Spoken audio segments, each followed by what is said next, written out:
see if I can do this. I'm more of a farmer than I am a public speaker, so I'm gonna try this. Bear with me, guys. Let's see if I can figure this out.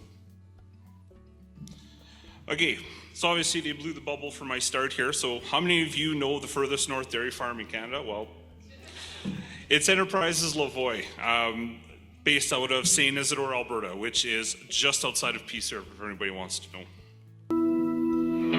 Here's a video of our farm. So my grandfather moved in 1950. We're all the way up north because of him, so thank you. So I'm a third generation dairy farmer. My grandfather brought cows from Quebec, and we started farming out there. This is our facility that we have today. We specialize in some of the best dairy cows in Canada, best workers in Canada, and now we want to make some of the best feed in Canada. And this is how we're going to try and do it. Ardar is going to help us get there.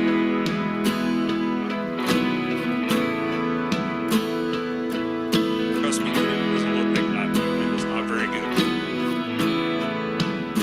Got some pictures of the farm here today, but that's the info on both sides.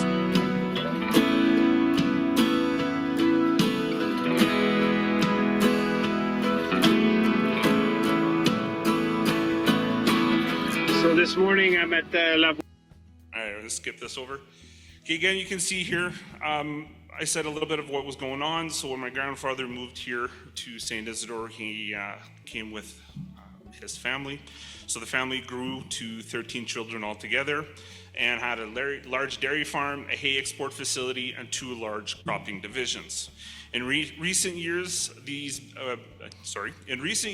businesses started with the 4th generation. So some of my younger second cousins have started to be part of the farm as well. So this is a picture of my grandfather's farm back in 1956, just a few years after. So it is something that we are very proud of, and we're very happy to be an ongoing farming facility for the future. So why do we do the research?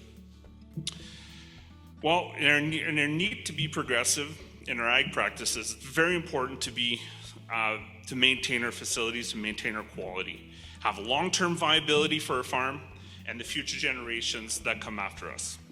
This includes implementing modern farming practices, research and development on a daily, weekly, and on part of our entire lives. So this is one of the examples of our need to be progressive. Over at our farm, we have about 425 head milking. So that means we have about 1,000 head altogether to take care of. Our biggest expense, comprising about 40 to 50% of our variable expenses, is feed. In 2001, we all know that the grain prices blew up, and we also dealt with a drought. This increased our feed prices significantly. Barley prices went up from $4.50 to $8 a bushel, and we feed about 100,000 bushels of that to our cows, 4,000 metric tons a year that we work with. We also buy some canola, feed canola to our cows. So our feed costs went up about 50% that year. One of our focuses is clearly feed in this business. Benchmarking with the Canadian industry was a good start. Here are some of the points that we started to focus on. In 2021, we produced about 2.4 liters of milk per kilo of concentrate added to our cows. The Canadian average, so across the whole country of Canada, the average is about 3.1 liters per kilo concentrate, so we're not quite there. And the best herd, or the top decile, is about 4 liters per kilo of concentrate added to their feeds. So obviously this is a point we need to do better at. So yeah, the best way to do that is exactly this: make better forages. So let's just skip ahead. So we started in 2023, do a little bit of research, trying to look at our alfalfa, how to do better.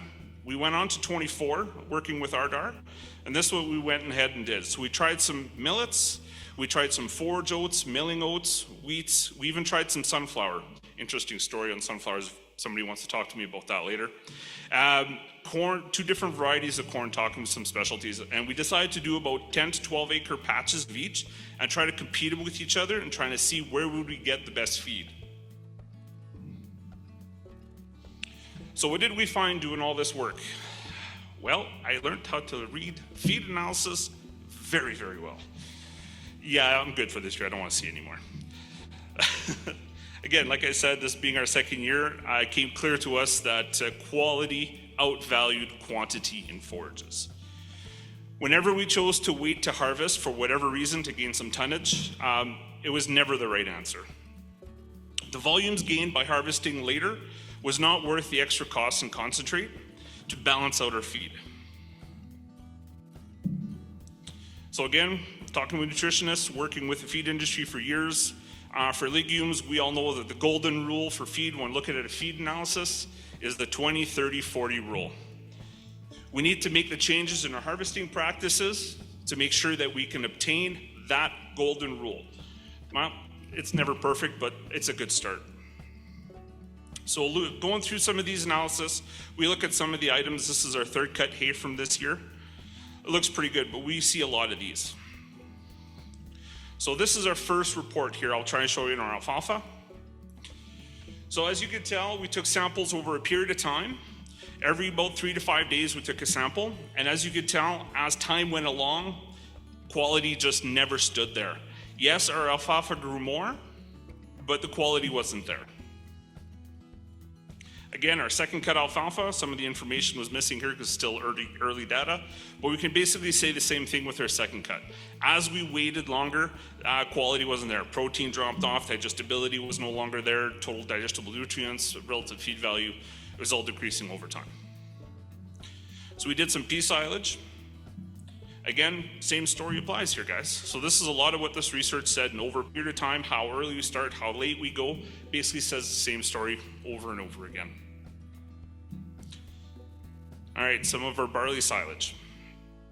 Some good pictures of what we did. This is what our crop looked like for this year. See if we can get this video to play. So this is the stage at which we harvested. It's very important to know this kind of stuff. You want to harvest it at the ideal stages. Right at that milky, watery stage is what we see to be the best. So again, with cereals, barleys, oats, wheats, it doesn't quite fit that 20-30 rule, but it's definitely a good point to start off with.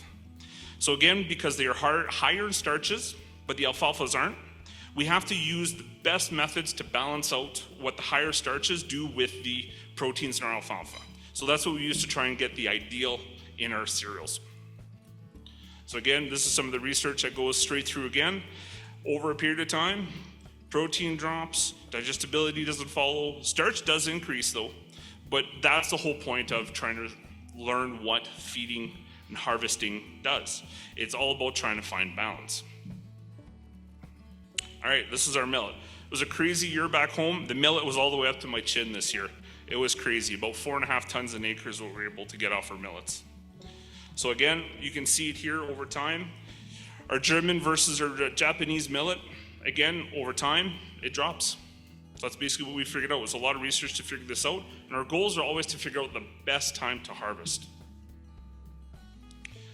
Now again, I'm always harvest earlier, harvest at the right time. Don't forget that harvesting too early has its downsides.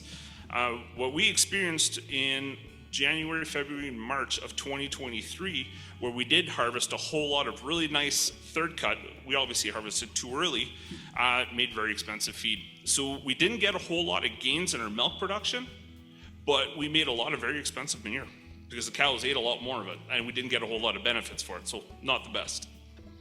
So like I said, balance is king here, guys. This is some of us harvesting our barley silage this summer. It's pretty cool looking stuff, if you ask me. I eat this stuff up.